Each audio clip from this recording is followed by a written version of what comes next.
Langit Jakarta sore itu seolah ikut berempati pada gurat lelah di wajah Fatimah.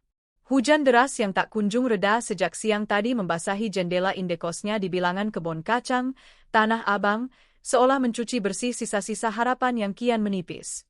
Sudah hampir 2 tahun Fatimah berjuang sendirian di ibu kota, sejak ia memutuskan untuk meninggalkan desa kecilnya di kaki Gunung Slamet, Jawa Tengah, demi mencari pengobatan untuk adiknya, Hasan.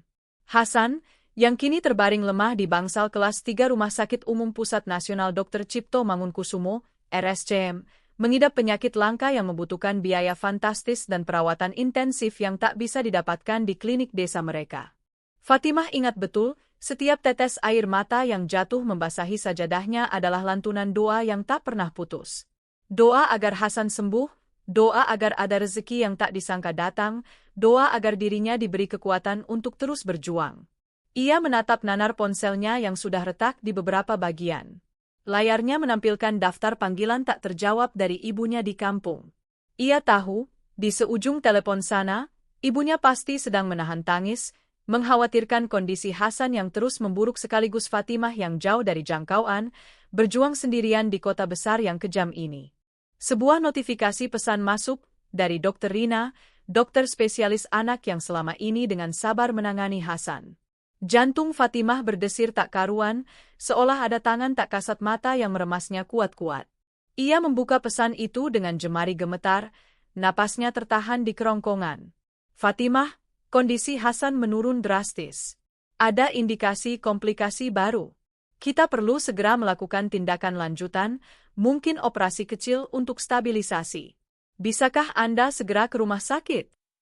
Isi pesan itu seperti palu godam yang menghantam ulu hatinya, memecah belah dinding pertahanan terakhirnya. Tindakan lanjutan? Operasi? Itu berarti biaya tambahan yang entah dari mana harus ia dapatkan. Sementara tabungannya, hasil kerja serabutan mencuci piring di warung makan Padang di dekat indekosnya, menjual kerudung online dengan modal seadanya, dan sesekali menjadi buruh jahit lepas untuk konveksi kecil, sudah diambang batas nol. Bahkan untuk makan sehari-hari pun, ia seringkali hanya mengandalkan nasi dengan lauk tempe goreng atau sepotong telur dadar yang ia bagi 2 untuk pagi dan malam. Ia merosot, duduk bersandar di dinding kamar indekosnya yang sempit dan lembab. Aroma apak dari kasur busa yang sudah menipis bercampur dengan bau hujan dan sedikit amis dari got di luar. Lampu pijar 5 watt di langit-langit, yang cahayanya kuning redup dan berkedip-kedip, seolah tak mampu menerangi gelapnya pikiran Fatimah. Berapa kali ia sudah bersujud, menengadahkan tangan, memohon dengan segala kerendahan hati kepada Sang Pencipta? Berapa kali ia merasa putus asa, namun kembali menguatkan diri dengan keyakinan bahwa Allah tidak akan pernah meninggalkan hambanya yang bersungguh-sungguh? Ia teringat nasihat Ustaz Ali, guru mengajinya di kampung dulu. Pria tua berjanggut putih itu selalu berbicara dengan suara lembut namun penuh wibawa. Fatimah, nak, kata Ustaz Ali suatu sore di balai pengajian, saat Fatimah mengeluhkan kesulitan hidupnya setelah ayahnya tiada, jangan pernah merasa doamu tidak didengar. Setiap lantunan adalah bisikan kepada Sang Maha Mendengar, bahkan sebelum kata itu terucap sempurna. Allah tahu apa yang terbaik untukmu, bahkan ketika kamu sendiri tidak tahu apa yang sebenarnya kamu butuhkan. Sabar, karena waktunya itu pasti datang, bahkan saat kamu merasa tak ada jalan keluar, bahkan saat kamu merasa sudah di ujung tanduk. Nasihat itu selalu menjadi lentera kecil di tengah badai penantiannya, menjadi jangkar yang menahannya agar tidak terseret arus keputusasaan. Namun, malam ini, lentera itu terasa sangat redup, nyaris padam. Rasa bersalah menghimpitnya. Haruskah ia menyerah? Haruskah ia membawa Hasan pulang ke kampung, membiarkan adiknya menghadapi takdir tanpa perlawanan maksimal, tanpa mencoba segala cara yang mungkin? Pikiran itu begitu menyiksa, lebih perih dari luka fisik manapun. Ia merasa gagal, sebagai kakak, sebagai tulang punggung keluarga. Di tengah kegelapan itu, matanya tak sengaja menangkap bayangan sebuah kotak kecil di bawah kasurnya. Kotak dari kayu jati yang sudah usang, dengan ukiran sederhana ditutupnya, pemberian almarhum ayahnya saat ia berulang tahun ke-10. Dulu, kotak itu berisi pernak-pernik masa kecilnya, jepit rambut, gelang manik-manik, dan surat-surat rahasia dari teman-temannya.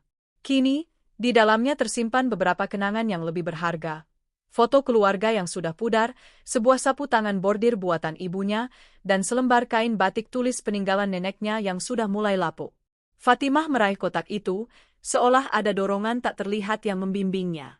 Ia membuka tutupnya perlahan, debu-debu halus berterbangan. Di antara tumpukan surat dan kenangan yang familiar, jemarinya menyentuh sebuah amplop tebal yang terasa asing, tersembunyi di bagian paling bawah. Amplop itu sedikit kotor dan berlipat, namun tulisan tangan di permukaannya begitu jelas.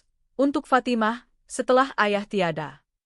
Tulisan tangan ayahnya. Dengan tangan bergetar lebih hebat dari sebelumnya, ia membuka amplop itu.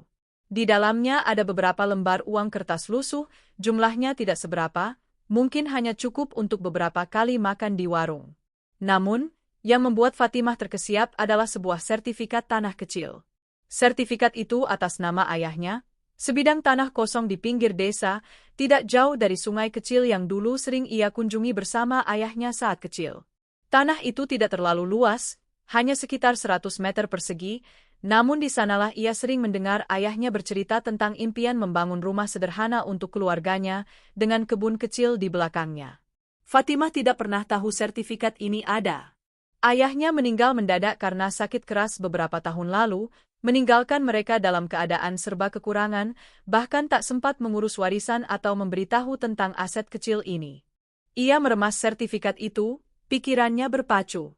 Sebuah ide gila melintas di benaknya, sebuah harapan kecil yang muncul dari kegelapan. Bisakah tanah ini dijual? Seketika ia teringat Mak Yati, tetangga sebelah rumahnya di kampung yang memang dikenal sebagai tengkulak tanah, sering membeli tanah-tanah kecil dari warga desa. Namun, seberapa besar nilai tanah di pelosok desa yang jauh dari keramaian itu? Apakah cukup untuk biaya pengobatan Hasan yang begitu besar? Keraguan kembali menyergap, mencoba menariknya kembali ke jurang keputusasaan. Fatimah menutup matanya, menengadahkan wajahnya yang basah oleh air mata ke langit-langit kamar. Hujan di luar masih meraung, namun di dalam hatinya, sebuah keheningan mulai tercipta. Ya Allah, Engkau Maha mengetahui segala yang tersembunyi dan yang tampak.